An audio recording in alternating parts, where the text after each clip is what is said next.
अब तक लगाए जा चुके हैं 50 करोड़ 68 लाख से अधिक टीके।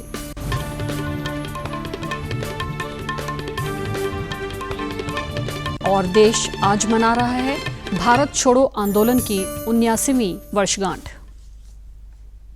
अब समाचार विस्तार से। नीरज चोपड़ा के भाला फेंक में स्वर्ण जीतने के बाद ओलंपिक में भारत ने अब तक का सर्वश्रेष्ठ प्रदर्शन किया है।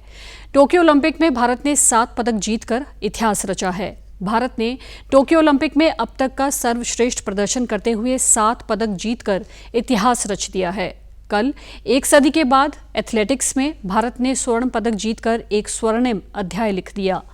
हरियाणा में पानीपत के नीरज चोपड़ा ने सर्वश्रेष्ठ प्रदर्शन करते हुए 87.58 मीटर की दूरी तक भाला फेंककर स्वर्ण पदक देश के नाम किया।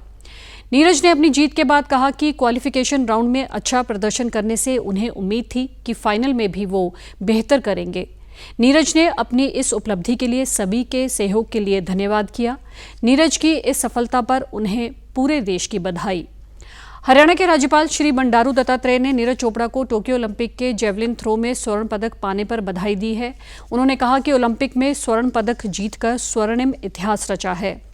नीरज चोपड़ा की ये कामयाबी देश को खेल के क्षेत्र में ऊंचा लेकर जाएगी, साथ ही युवाओं को खेलने के लिए कई पीढ़ियों तक प्रेरित करती रहेगी। हरियाणा के मुख्यमंत्री मनोहर लाल ने टोक्यो ओलंपिक की भाला फेंक स्पर्धा में स्वर्ण पदक विजेता नीरज चोपड़ा को 6 करोड़ रुपए नगद इनाम और प्रथम श्रेणी की सरकारी नौकरी देने की घोषणा की है। और अब ये मेडल इस समय इन्हें एक बहुत बड़ी उपलब्धि, देश की उपलब्धि है, साथ में हरियाणा की भी उपलब्धि है। हरियाणा का अपना जो योगदान है, मैं समझता हूँ इस गोल्ड के कारण से देश के खेलों के इस इतिहास का एक योगदान अपना बना है। और इस अवसर पर मैं अपने मन की गहराई से हरियाणा सरकार की ओर से पूरे देश को बधाई देता हूं। हरियाणा की जनता, देश की जनता आज हर्ष से, उल्लास से, यानी उमंग भरे अपने अंदाज में खुश है। उन्होंने कहा कि राज्य सरकार पंचकुला में एक उत्कृष्टता केंद्र स्थापित करेगी और यदि नीरज चाहेंगे तो उन्हें इस केंद्र का प्रमुख बनाया जाएगा। उन्हें 50% छूट पर जमीन का प्लॉट भी दिया जाएगा। ओलंपिक खेल में एथलेटिक्स में भारत के लिए पहला स्वर्ण पदक जीतने वाले भारतीय सेना के सूबेदार नीरज चोपड़ा की गौरवमयी उपलब्धि को सम्मानित करते हुए पंजाब के मुख्यमंत्री कैप्टन अमरिंदर सिंह ने भारत के इस एथलीट को 2 करोड़ रुपए का विशेष इनाम देने का ऐलान किया है। हरियाणा के मुख्यमंत्री मनोहर लाल ने टोक्यो ओलंपिक 2020 में देश के लिए कांस्य पदक जीतने पर हरियाणा के बेटे बजरंग पुनिया को बधाई एवं शुभकामनाएं दी हैं। टोक्यो ओलंपिक में भारत का ये 6ठा मेडल है। उन्होंने कहा कि बजरंग पुनिया ने ओलंपिक के 65 किलोग्राम की स्टाइल कुश्ती के मुकाबले में कांस्य पदक जीतकर देश और राज्य को अंतर्राष्ट्रीय स्तर पर गौरवान्वित किया है। बजरंग पुनिया जैसे भी कांस्य पदक जीते हैं तो उनको जो हमारे यहाँ पॉलिसी में है, कांस्य पदक वाले को 2.5 करोड़ रुपए की राशि ये नगद दी जाती है।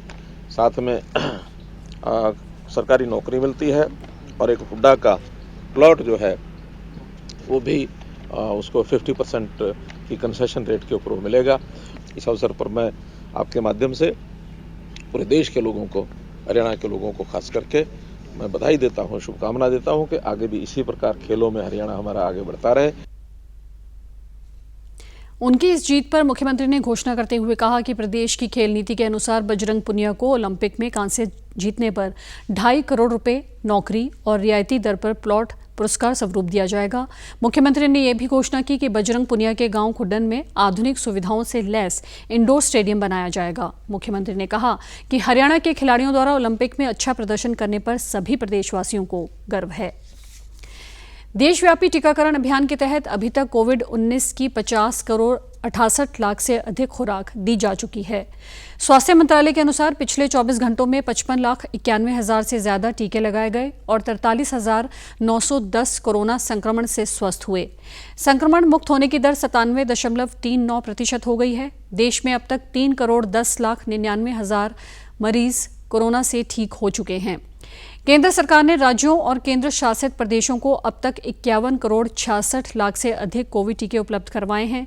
केंद्र ने राज्यों को 55,52,000 से अधिक टीके जल्द ही उपलब्ध करवाने का आश्वासन दिया है। देश में पिछले 24 घंटों में 39,000 से ज्यादा नए मामले सामने आए हैं और 491 लोगों की मौत हुई है। इस समय संक्रमित लोगों की संख्या 4,06,822 है। सक्रिय मामलों की संख्या कुल मामलों का 1.27% है। कोविड जांच में भी तेजी आई है। अब तक 48 करोड़ नमूनों की कोविड जांच की जा चुकी है। चंडीगढ़ में भी कोविड रोधी टीकाकरण अभियान सफलतापूर्वक चल रहा है। चंडीगढ़ के सभी सरकारी अस्पतालों और डिस्पेंसरियों के अलावा विशेष टीकाकरण केंद्र भी बनाए गए हैं। सुबह शाम 2 शिफ्टों में टीके लगाए जा रहे हैं। इसके अलावा मोबाइल वैन के जरिए भी विभिन्न स्थानों पर पहुंचकर कोविड टीके लगाए जा रहे हैं। आज 16 स्थानों पर मोबाइल वैन में टीके लगाए जा रहे हैं। अब तक चंडीगढ़ में कुल 9,03,883 टीके लगाए गए हैं। कल 11,087 कोविड रोधी टीके लगाए गए। पिछले 7 दिनों में औसतन रोजाना 8,189 टीके लगे। चंडीगढ़ में टीका लगवाने वालों ने डीडी न्यूज चंडीगढ़ के साथ बातचीत के दौरान अपने अनुभव साझा किए।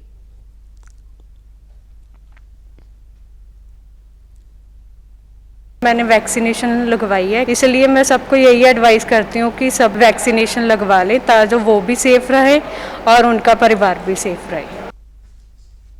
इसी दौरान केंद्र शासित प्रदेश चंडीगढ़ में कल कोविड-19 के 4 नए मामले सामने आए, जबकि 5 मरीज ठीक हुए। इस समय चंडीगढ़ में 26 लोगों का इलाज चल रहा है। मोहाली में कल 3 नए मामले मिले, जबकि पंचकुला में कोई नया केस सामने नहीं आया। भारत छोड़ो आंदोलन की आज 79वीं वर्षगांठ है। 1942 में आज के ही दिन राष्ट्रपिता महात्मा गांधी ने देश से अंग्रेजों को निकालने के लिए करो या मरो का आह्वान किया था। यह आंदोलन मुंबई में गोवालिया टैंक से शुरू हुआ। प्रत्येक वर्ष ये दिन अगस्त क्रांति दिवस के रूप में भी मनाया जाता है। 8 अगस्त 1942 को महात्मा गांधी ने मुंबई के गोवालिया टैंक मैदान में उपस्थित लोगों से कहा कि हर भारतीय अपने आप को स्वाधीन समझे। इसी दिन उन्होंने करो या मरो का नारा दिया था, जिसने भारत छोड़ो आंदोलन की आधारशिला रखी। इसके बाद महात्मा गांधी, अब्दुल कलाम आजाद, जवाहरलाल नेहरू और सरदार वल्लभ भाई पटेल सहित कई राष्ट्रीय नेताओं को गिरफ्तार किया गया। आंदोलन का पहला भाग शांतिपूर्ण रहा। महात्मा गांधी की रिहाई तक शांतिपूर्ण विरोध प्रदर्शन किए गए। इसके बाद आंदोलन ने उग्र रूप धारण कर लिया। रेलवे स्टेशनों, तारघरों, सरकारी भवनों और उपनिवेशक शासन के अन्य प्रतीकों और संस्थानों पर हमले किए गए। भारत छोड़ो आंदोलन 1947 में भारत के एक संप्रभु राष्ट्र बनने से पहले आयोजित अंतिम प्रमुख सविनय अवज्ञा आंदोलन था। संस्कृति मंत्री जी किशन रेड्डी आज भारत छोड़ो आंदोलन पर एक प्रदर्शनी का उद्घाटन करेंगे।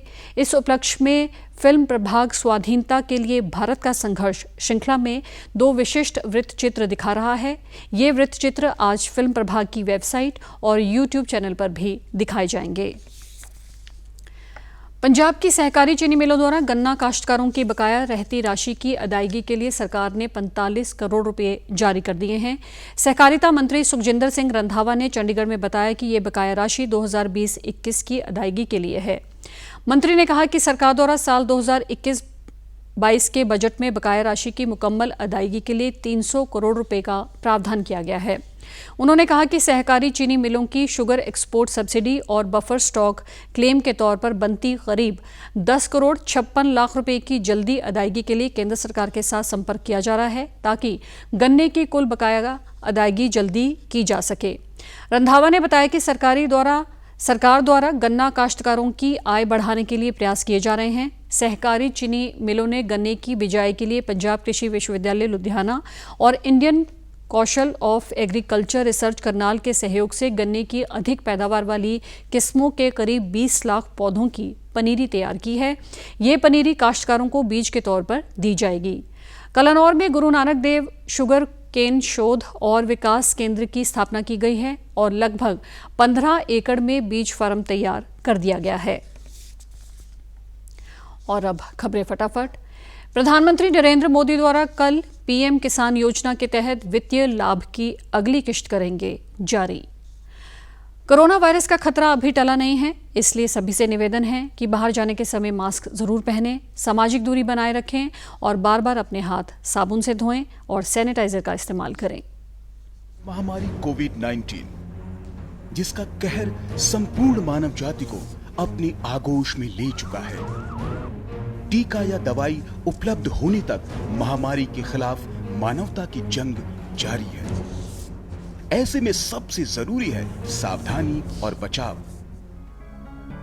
फेस मास्क कोरोना से रोकथाम का सबसे प्रभावी उपाय साबित हुआ है। विश्व स्वास्थ्य संगठन और विशेषज्ञों की शोध का भी यही निष्कर्ष है कि मास्क से मुंह और नाक को अच्छी तरह ढककर कोरोना संक्रमण को कम किया जा सकता है। कोरोना संक्रमण से बचाव के लिए मास्क पहनने के साथ ही जरूरी है मास्क को सही तरीके से पहनना। बहुत से लोग मास्क से नाक और मुंह को सही तरीके से नहीं ढकते हैं, जिससे संक्रमण का खतरा बना रहता है। बिना मास्क या फेस कवर के घर से बाहर निकलने की अभी कल्पना करना भी सही नहीं है। जुड़िए डीडी न्यूज की खास मुहिम मास्क अप इंडिया के साथ। मास्क पहने और अपने मुंह और नाक को अच्छी तरह ढकें। अपने परिवार के सदस्यों और दोस्तों को मास्क पहनने के लिए कहें। Mask up India, mask up India. DD news के माध्यम से सबको बताना है, कोरोना को हराना है, मास्क जरूर लगाना है। Mask up India, mask up India, mask up India.